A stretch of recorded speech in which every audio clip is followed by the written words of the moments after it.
આજે આપણે શીખીશું ગુણાકાર. શું શીખીશું? પણ ગુણાકાર સાદી રીતે નહીં, પણ એકદમ નવી રીતે.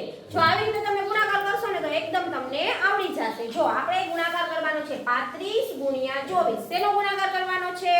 35 ગુણ્યા 24. હવે એના માટે આપણે પહેલા આ બંનેનો ગુણાકાર કરવાનો, પછી આ બંનેનો કરવાનો. ચાલો 4 પંચા 20, 2 તેરી 6. હવે આપણે આ બેનો ક્રોસ ગુણાકાર કરવાનો. બરાબર? સમજી ગયા? 2 પંચા 10, 4 તેરી 12. હવે એનો આપણે કરવાનો સરવાળો.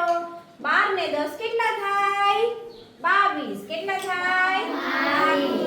ઈ 22 આપણે આયા મૂકવાનો, પણ આ દાખલામાં એક આયા 0 વધારાનો મૂકવાનો છે. પછી આપણે તેનો સરવાળો કરી દેવાનો. 0 ને 0 0, 2 ને 2 4, 6 ને 2 8, 6 ને 2 8. તો આપણો જવાબ આવી ગયો 840. સમજાઈ ગયું ને બધાને?